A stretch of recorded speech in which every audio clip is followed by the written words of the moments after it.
Passez par la cuisine. Hein. On fait des petits plats. En tout cas, Ruben Malik. La Canada, c'est la carte. Ruben Malik, vous connaissez le chemin de la cuisine, n'hésitez pas. Amenez-y notre très cher. Voilà, Aimé Catherine Moukouri. Merci encore à tous les deux. Direction à présent Yaoundé. Nous y allons pour la revue de presse en direct de la capitale politique du pays. Là-bas, déjà en place. Bonjour Jason, bonjour Douala. Bienvenue donc à Yaoundé, la capitale camerounaise, pour cette seconde partie donc réservée au parcours, si vous voulez, de une des journaux paraissant dans la capitale camerounaise. En Dieu, comme depuis quelques jours maintenant, Karel Mezatia. Karel, bonjour. Bonjour, Ghislain Pierre Essonneau, madame, messieurs, bonjour et bienvenue. Cela a déjà été dit. N'oubliez surtout pas que cette revue est suivie au même moment sur Suite FM et Kiss FM. Et nous ouvrons avec le quotidien bilingue national Cameroun Tribune qui met en exergue la colère des évêques suite donc à la progression de l'homosexualité. Et les évêques camerounais qui sont en colère, et d'ailleurs ils l'ont fait savoir, la conférence épiscopale nationale s'est indignée hier en ouverture d'une série d'échanges qui se tiennent, ces échanges-là, à Batouri, dans la région de l'Est Cameroun, d'un ton ferme. Monseigneur Samuel Cléda, qui est le président de la conférence épiscopale nationale, a martelé qu'il n'est pas possible aujourd'hui d'accepter une telle pratique qui menace d'ailleurs, selon lui, la structure familiale et même les bases de l'église camerounaise, l'église catholique qui est donc au Cameroun. Fin de citation. Je citais là Samuel Cléda, le président de la conférence épiscopale nationale. À lire également dans les colonnes du quotidien bilingue national Cameroun Tribune, sport, football, organisation de la CAN féminine, réveillons-nous. C'est la principale information à lire dans le journal. Un appel simplement pour un réveil, voire un sursaut d'orgueil. Voilà ce que lance Cameroun Tribune ce matin à sa grande une. C'est au sujet de l'organisation de la Coupe d'Afrique des Nations, version féminine en 2016 et en version masculine en 2019 par le Cameroun. La machine semble s'endormir en l'état actuel des choses et il y a jusqu'ici peu de visibilité s'agissant donc des infrastructures sportives, des structures d'hébergement et même des structures de communication. Comme son nom ne l'indique pas, eh bien ce matin l'alarme est tirée par Cameroun Tribune, même si dans le journal une interview accordée au ministre Pierre Ismaël Bidoumpat des Sports et de l'Éducation physique affirme que l'ossature se dessine progressivement. Et puisqu'on parle des infrastructures donc liées à cette CAN féminine, le quotidien bleu d'Aman Mana évoque les choix problèmes du gouvernement. Les infrastructures font aussi la une, vous allez le voir, du quotidien bleu, le journal de Aman Mana ce matin, qu'il s'agisse donc de celles-ci, des infrastructures sportives, de l'endettement ou même du climat des affaires au Cameroun. Ce sont pour le Cameroun les choix à problème. En tout cas, c'est ce qui barre la une du quotidien bleu. Les vieux de sont de retour s'agissant de la dette, pendant que les grandes ambitions ont pour corollaire les réalisations un peu trop modestes. Et voilà l'information qui fait donc la grande une du quotidien bleu en kiosque ce matin. Le quotidien bleu nous amène également ce matin du côté de Marois et nous fait savoir qu'un gendarme a tué un militaire. Un gendarme a tué un militaire. Ça se passe à Marois, chef-lieu de la région de l'extrême Cameroun. Et cela s'est passé hier. Le maréchal de logis Francis Mvogo a simplement tiré une balle à son frère et ami collègue qui est par ailleurs adjudant-chef Jérôme Baylassen. Ils étaient tous les deux, il faut le rappeler, à l'entrée d'un débit de boisson qu'on appelle vulgairement un bar. Et cela s'est passé après une altercation entre les deux hommes peu avant 21h. Raconte dans le jour qui a vu cette information à Marois. Toujours à l'extrême nord, cette fois-ci avec le quotidien Mutation. Le journal de Xavier Messé annonce donc le départ de 3500 réfugiés nigériens dans leur pays. On reste dans l'extrême nord Cameroun avec Mutation donc qui rapporte qu'après avoir formulé eux-mêmes ce vœu-là, ce sont 3500 réfugiés du Nigeria voisin qui sont rentrés chez eux. Et ils sont rentrés chez eux après avoir eux-mêmes émis le vœu. Et naturellement, les autorités camerounaises les ont encadrés s'agissant de ce retour au pays natal. On parle également ce matin dans le quotidien Mutation des ministres de la rupture dans le gouvernement, Ghislain Pierre. La grande une des mutations est claire ce matin. Parle-t-on leur façon, mais aussi leur façon de faire et de faire savoir ce qu'ils font. Eh bien, voilà donc les ministres qui ont marqué leur entrée au gouvernement ou alors qui ont marqué leur existence au sein de l'appareil gouvernemental, dont le chef est Philemon Yang. Les ministres de la rupture sont donc ainsi cités par le journal ce matin: Libom Lilikeng, Betty Assomon, Ganou Djoumessi, Louis-Paul Moutaze, Bidungpat, et la liste est loin d'être exhaustive. Eh bien, cela imprime, pour ainsi dire, leur style de gouvernance à travers les responsabilités qui leur sont confiées. Mutation en donne donc les tenants et les aboutissants ce matin. L'enquête que signe notre confrère dans Mutation, quelle télévision pour quel panafricanisme? Un supplément qui est contenu dans Mutation ce matin et qui donne un peu à voir l'Afrique en mondo vision, le continent abritant de plus en plus de télévisions à portée panafricaine, et cela sous fond d'intégration régionale. Nta Habitant, qui est un analyste et enseignant de journalisme, il analyse d'ailleurs le contexte dans le quotidien Mutation ce matin et il affirme que les dites télévisions ont encore un problème de contenu. Coup de fleur cependant aussi dans Mutation ce matin, c'est à propos de la radio Royal FM qui émet à Yaoundé, et selon le journal, la radio Royal FM vient de faire peau neuve. We are talking about marginalization of Anglophone in the Guardian Post. Of this morning's SNC, common law, lawyers, teachers, trade unions, chiefs, coalitions in view. This is the main information to read in the Guardian Post. The Guardian Post, l'autre quotidien, insiste donc sur le SNC du nom de ce mouvement sécessionniste camerounais. Juristes, enseignants et autres chefs traditionnels originaires des deux régions du sud-ouest et du nord-ouest Cameroun s'en vont donc mettre sur pied une coalition pour mieux revendiquer les droits de certains Camerounais originaires donc de ces deux régions. Et pour le journal, cela parle de marginalisation. We also have sports in the Guardian Post of this morning. CAF Awards, football star descent on indecent Yaya Touré. Et on lui a reproché cette attitude du footballeur ivoirien Yaya Touré, qui disait être déçu par le titre qui a été plutôt remis au Gabonais Pierre Aubameyang. Ses mépris vis-à-vis de la Confédération africaine de football et de l'ensemble de la Galaxy Football est un peu repris et condamné ce matin en boucle. Et c'est The Guardian Post qui en donne la teneur ce matin, et c'est le fait des autres stars du football mondial.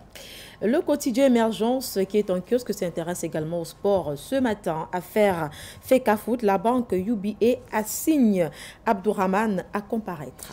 La banque qui assigne donc Abdourahmane à comparaître, mais il y a une information dans le quotidien Émergence ce matin en troisième une, et cette information fait état d'un fait inhabituel et qui doit donc être suffisamment révélé à propos donc de ces magistrats qui vont bientôt être mis à la retraite, 74 au total. Il suffit que se tienne donc très bientôt un conseil supérieur de la magistrature. Karel.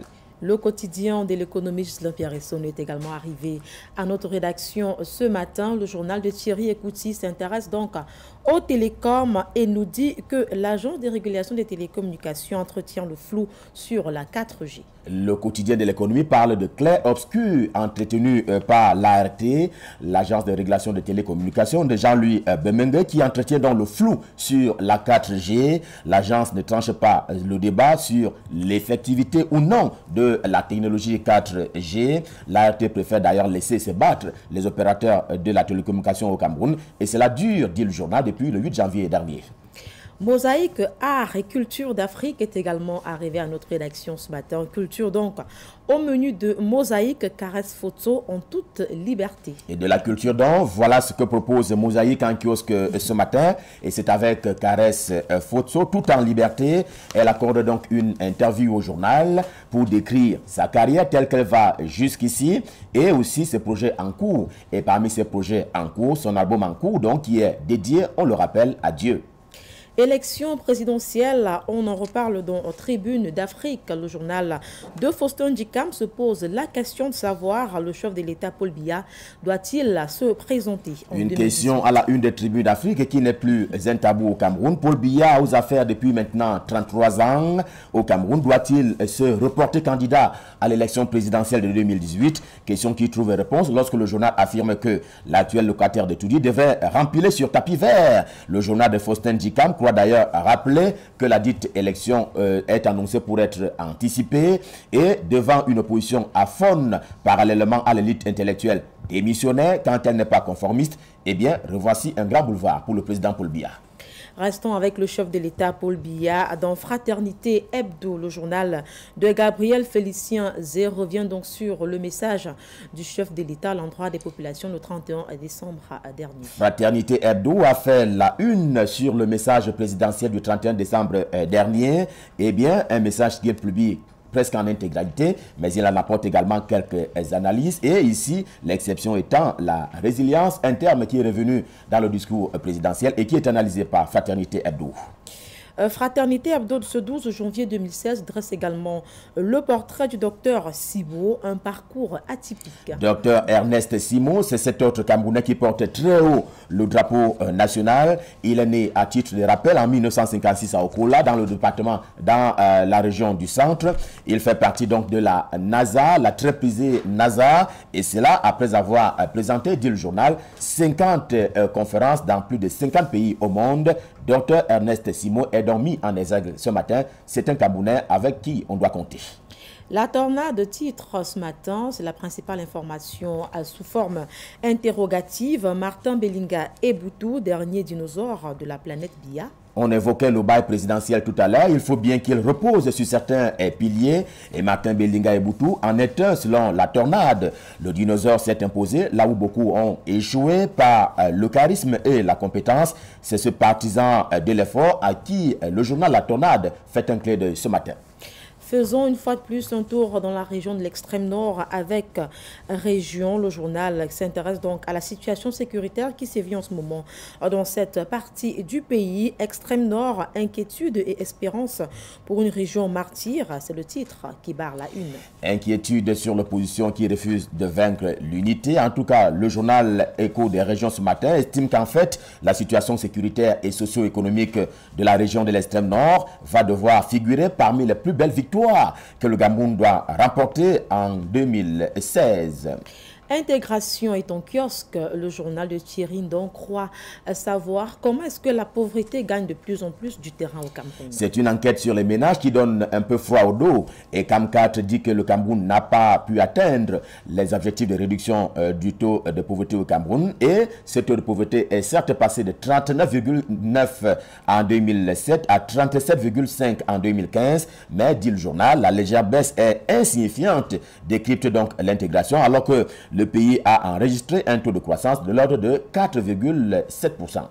Un tour en République centrafricaine avec le journal de Thierry Ndong qui nous fait également savoir ce matin qu'il y a une pétition de ce côté-là pour annuler donc la présidentielle. Thierry Ndong et son journal se sont rendus en République centrafricaine, un pays qui vient de connaître la participation d'une trentaine de candidats à l'élection présidentielle après le renversement de François Bozizé, on s'en souvient, en 2013. Le problème aujourd'hui, c'est qu'une vingtaine de ces candidats-là ont signé une pétition pour demander simplement l'annulation du scrutin, et le texte qui porte donc sur cette annulation, sur cette pétition, parle plutôt de mascarade électorale. Religion au Cameroun, dont le menu donc de prospective nouvelle, l'hebdomadaire d'information générale, d'enquête et d'analyse s'intéresse particulièrement au scandale de l'église luthérienne. La reprise des élections en République centrafricaine serait donc un scandale. Scandale, le mot est lâché par prospective nouvelle, la fille cadette de Jean-Baptiste Biaye. Scandale dans l'église luthérienne et pour cause, dit-il, le pasteur Ngoyak est convaincu de malversation financière supposée ou réelle. Mais aussi, il lui est reproché de transformer la maison de Dieu en épiscopat personnel. Scandale à lire donc dans Prospective Nouvelle en pages 4 et 5, édition de ce matin. À lire dans un autre journal, le Zénith, qui est également en kiosque ce matin. Le journal donc de Ali Ibrahim s'intéresse à l'abus de confiance et titre à la une les prêtres de Ngoya en flagrant délit d'insolvabilité. C'est un autre scandale, cette fois dans l'église catholique qui est au Cameroun. Le Zénith est en kiosque et il est allé fouiller là-bas en Ngoya, où les prêtres font montre d'insolvabilité. Il s'agit d'abus de confiance, au moins car les prêtres d'ici, les prêtres de Ngoya n'ont pas respecté les clauses contractuelles face à un prestataire. C'est à lire en page 3 du journal Le Zénith en kiosque ce matin.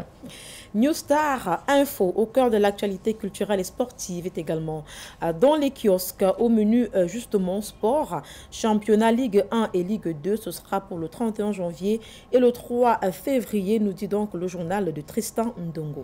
On est un peu plus situé sur le sujet. Le kick-off, ce sera donc le 31 janvier prochain et le 3 février également. Et ce sera respectivement pour les Ligues 1 et 2 au Cameroun, selon New Star Info en kiosque ce matin, qui rappelle que cela est le fruit d'un accord entre la Ligue camerounaise de football et l'association des clubs d'élite qui sont donc tombés d'accord pour les démarrages le 31 et le 3 février respectivement donc pour les Ligues 1 et 2 au Cameroun.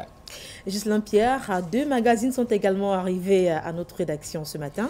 2 magazines, dont un porte sur la lutte contre la secte terroriste Boko Haram et bravement par les hommes camerounais, honneur et fidélité, et donc en kiosque ce matin avec à la une le nouveau ministre délégué à la présidence de la République chargé de la défense, Joseph Betty Assoma, ici en image, véritable commandant en chef donc de ces hommes sur le terrain. Et on se souvient, c'est un fait d'armes qui ne rentrera pas de sitôt dans les archives. Il est allé passer le 31 décembre, en tout cas la Saint-Sylvestre, en compagnie des hommes au front là-bas dans la région de l'extrême nord. Honneur et fidélité est donc en kiosque avec à sa grande une le nouveau ministre de la Défense. Et puis, nous sommes un pays essentiellement agricole. Il y a également Agriculteur qui est en kiosque ce matin. Vous avez parlé de 2 magazines. Eh bien, voici à la grande une.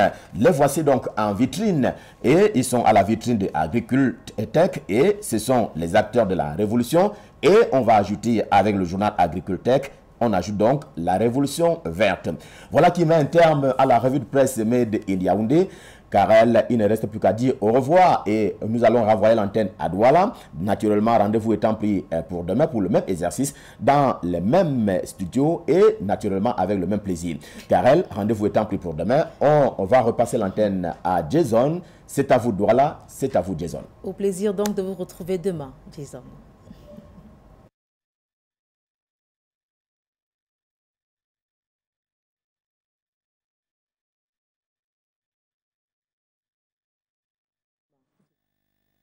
Karel a capté ça juste partie. Merci aussi à notre très cher Ghislain Pierre et Sono. On vous retrouvera tous les deux demain pour une nouvelle revue de presse en direct de la capitale politique du pays. Merci encore. Un bon